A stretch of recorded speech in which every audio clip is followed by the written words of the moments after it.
Hello guys, this is Suyesh here, and in this video we'll be discussing the third video of our pharmacology, the general pharmacology, in which we'll be discussing the third, that is the route, the second way of route, that is our systemic route.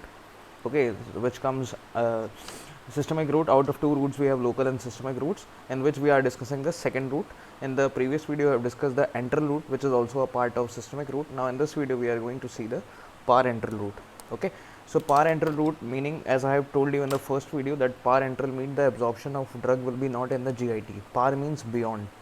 Okay, beyond or away, and enteral means intestine. So the absorption which is being done is away from the intestine. So there is no absorption inside the GI tract. Okay, so this is the basic meaning for parenteral route, in which we will be discussing. Actually we have to from the first video we have discussed that parenteral is further divided into injectable and non-injectable. So in this video we are going to see all the injectable routes, that is subcutaneous, IM, IV and ID. Okay, in the next video we will be discussing the non-injectable routes.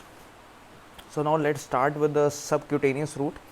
First of all, let's discuss some of the advantages and disadvantages as compared to the enteral routes. As parenteral route is actually very rapid as compared to the enteral route, because there is absorption is without GIT, it bypasses the first pass metabolism. So that is why it can be used in emergencies. Okay, and self administration, and it is invasive also. Disadvantage is that it is invasive, it is painful also. Okay, and in some case like self administration is possible if the route is not so deeper, okay, like intramuscular, okay, intravenous. So in that case, if the drug is used to be done through subcutaneous route or somewhat in the intradermal route, that can be self administration is possible. Okay, so these are the some points related to this, and the basic point is that it doesn't go inside the GI tract. Clear? Now let's move on to the first route is the subcutaneous route. The meaning is clear, it will be injected inside the subcutaneous tissue. Okay, as I have told you in the first video that we have firstly skin, then comes our epidermis, then we have the dermis, then we have here like subcutaneous tissue. Okay, and then we have vessels here, like there can be vein here, then there will be artery, and after that we will be having a muscles. Okay, so the routes which we give is actually dermis and epidermis are considered intradermal. Okay, and then comes our, that is this much route is intradermal, dermis, epidermis and dermis. In that if we give the drug, then it is considered intradermal. Then comes your subcutaneous. Okay, and below that we have the vein, so we can give IV, and below that artery, so intra-arterial route, which we have discussed in the deeper tissues. Okay, then comes our muscle, that is IM. Okay, and after that there will be bone. Okay, interosseous route. Clear? So this is a basic route from the most upper skin, upper we have the skin, then comes your bone. Okay, so this is the route. So from that we have the subcutaneous route, in which we administer the drug inside the dermis or epidermis. So advantage is that self administration is possible, as it is not so deep. So if a person he will or she will not feel the pain, patient will not feel the pain. So that is why self administration is possible. Like insulins we can give in the patient or prophylaxis of diabetes. Okay, in diabetic patients we can administer, the person can administer the drug by himself. Okay, and depot preparation can be given. The meaning of depot is that the slow absorption of the drugs, means if you have given the drug will be released slowly and the effect will be prolonged. Okay, prolonged, for prolonged action we can give the drug, that is depot preparation. Depot preparation meaning like it is aqueous solution is there or any type of suspension. Okay, it is not pure liquid. So those preparation can be given by this route for the prolonged absorption and prolonged effect. Clear? And suitable for slow release release drug, as I told you, depot preparation, so they are released very slowly.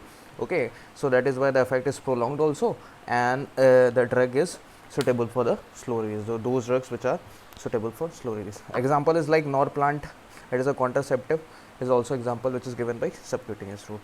Now disadvantage we have, the drug absorption is slow, as we have told you, the absorption is slow because the subcutaneous layer is mostly supplied by nerves. Okay, so nerves are actually, the innervations of nerve are in the layer of your subcutaneous tissue, so that is why the blood supply is less vascular area, so absorption will be very slow because there is no blood supply as compared to intramuscular. okay, and intravenous, because the veins and the arteries are below the level of subcutaneous, and it is readily supplied by nerves. That is why its absorption is slower, and cannot be given in the patient with shock, the patient who are having shock, as the blood vessels will be there will be vasoconstriction of the vessel, so that is why absorption will be delayed due to the vasoconstriction of the arteries and veins. Clear? So that is the second disadvantage. And third disadvantage is that pain and necrosis if the drug is irritating, as subcutaneous is supplied by nerves, sensory nerves are there, so if the drug is irritating, so that can cause pain and necrosis to the cells, nearby cells, and lead to necrosis and cell injury. So because of the innervation by nerves, it is the case that can lead to necrosis or cell death. Clear? So these are the three disadvantages as compared to subcutaneous route. Examples like heparin we can give, epinephrine and insulins are the common drugs which are given through subcutaneous routes. Clear? Now let's move on to the intradermal route, the second route we have, okay, which can be given inside the dermis or epidermis. So it is injected into the layer of skin that is in the dermis or below the epidermis, as I have told you in this diagram. And raising a bleb, raising a bleb means you have to fold a skin like this, so you have to make a bleb to give the injection, okay, for the injection. So bleb meaning is actually a fold of a skin, fold of a skin is done, and then the injection is put inside this layer of the skin, which is called as bleb. Clear?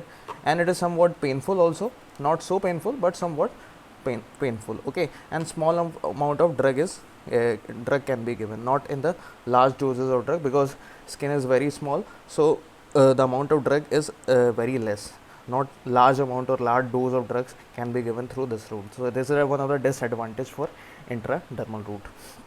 And the second point is that the BCG vaccination, that is for tuberculosis, are given through this intradermal route. And one of the important example is that drug sensitivity test. Drug sensitivity test meaning is that if you are testing for any drug which is actually able to kill that bacteria, so for that testing we use actually intradermal route, okay.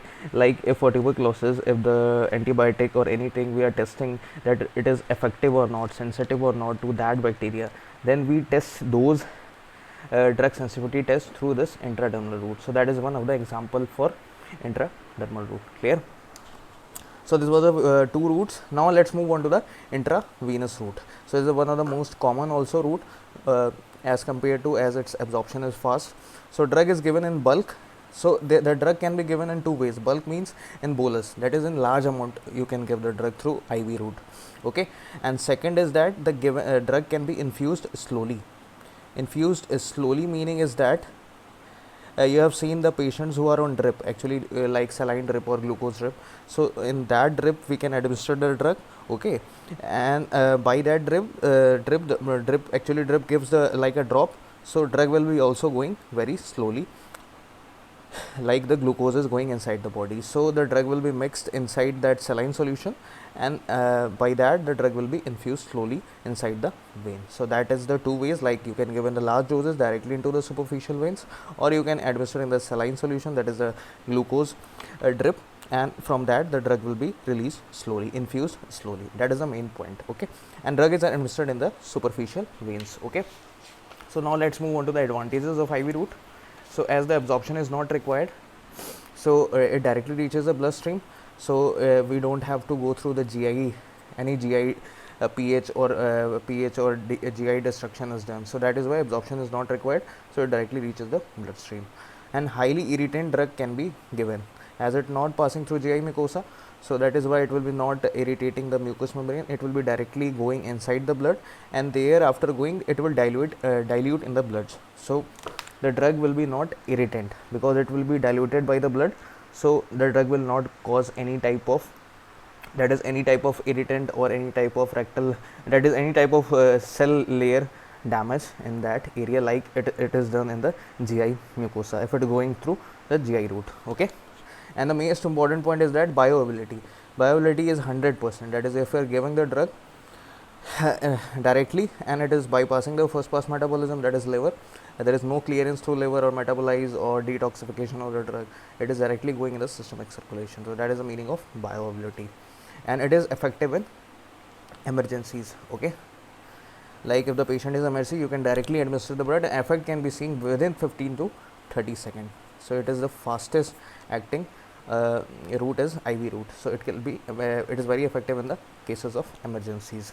And doses titration can be possible, meaning you can adjust the doses. If you are given the high dose and if you are seeing any type of side effects, so after second dose you can lower the dose amount, and if you are given a lower dose and it is not the effect is not seen, so you can increase the dose. So doses titration is possible.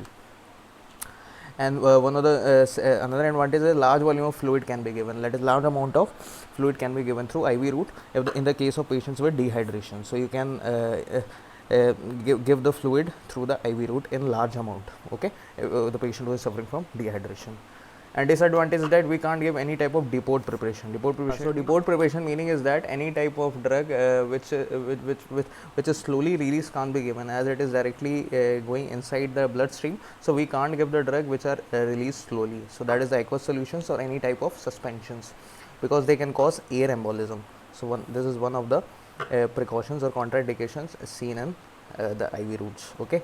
And strict aseptic condition is followed, that is, sterilization is necessary if you are doing the IV route. So aseptic technique should be strictly followed for the administration.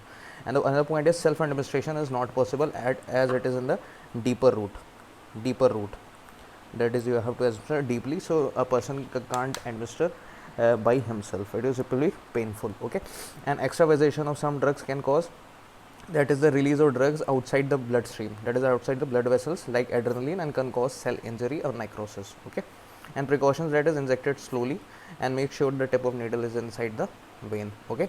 So this is one of the precautions, 2 points. And heparin is a common drug anticoagulant, is given through IV route, and other drugs also like your glucocorticoids, prednisolone, okay, hydrocortisone. So these are given through IV routes, okay. Now intramuscular route, injected into large muscles. Muscular meaning it is injected into the means your large muscles like deltoid, okay, gluteus maximus. The tetanus injection is given in gluteus maximus and vastus lateralis. So these are the main muscles where you administer the drug by IM route.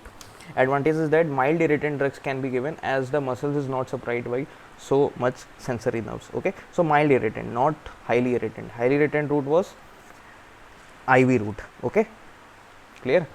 In this case you can give mild irritant drugs because muscles are supplied very less by the sensory nerves, and it is less painful. And depot preparation can be given, okay, depot preparation can be given.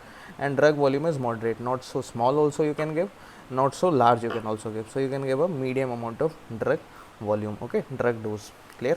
So this is the advantage for IM route. Now disadvantage, self administration is not possible as a deep penetration is needed. As you know, the muscle is very deep, as I have told you in the starting, that muscles is very deep. So this is most superior, that is superficial, then comes your deep. So muscle is most deep, so person can't administer by himself, okay. And second point is disadvantage is that it should be avoided in patients with anticoagulant therapy. So the patients who are on the anticoagulant drugs or who are taking anticoagulant medicines are contraindicated with IM route, as it can lead to local hematoma.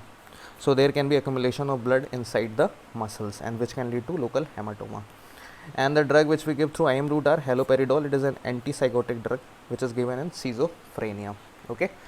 So I think this was the video on the systemic route, and we have discussed the 4 routes, that is injectable routes. In the next video we will be discussing the non-injectable routes, clear.